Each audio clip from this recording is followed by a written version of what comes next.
All right, to replace the hard drive on the VS1880 by Roland, there are two screws holding on a little panel that's in front of the hard drive.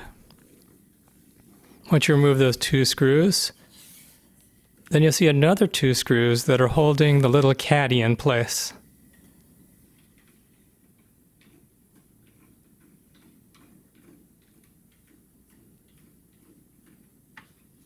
After removing those two screws, the little caddy should slide straight out using the little handle.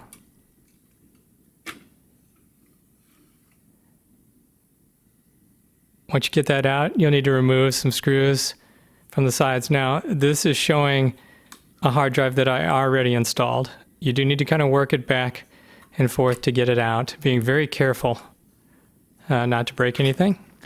I used Kingston hard drives that I got on Amazon. Here's the serial numbers. I used the smallest hard drives I could find for the VS1880 because it has limited capacity. Okay, and make sure that it is a PATA. The PATA hard drives are the only ones that work in this that I've been able to successfully test. And also you'll need to remove the jumper.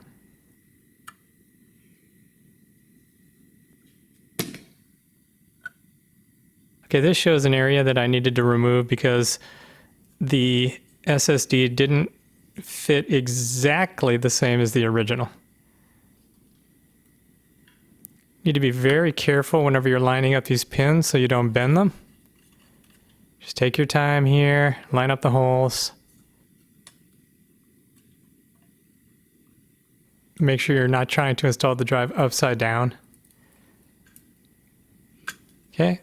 Then you install the screws on the sides after you have it in place. Once you have them in, then you can slide the caddy back in, giving an extra little push at the end to make sure it's fully seated. Install the screws that hold the caddy in place.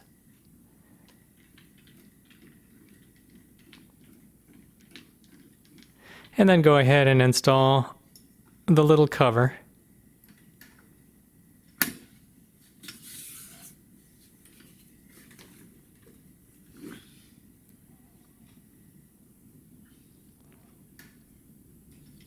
Place the two screws.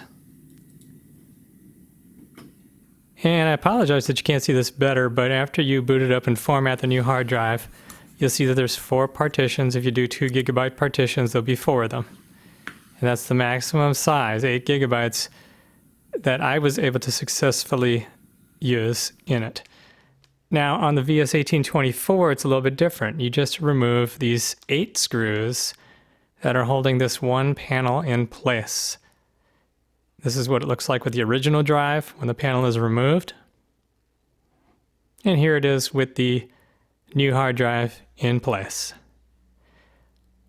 On the Boss BR1600 and 1600 CD, you need to remove all of the screws on the bottom panel.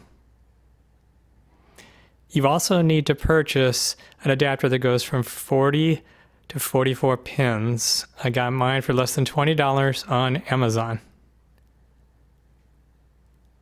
I also installed a 1" by 1" aluminum block because the hard drive takes up less space than the original.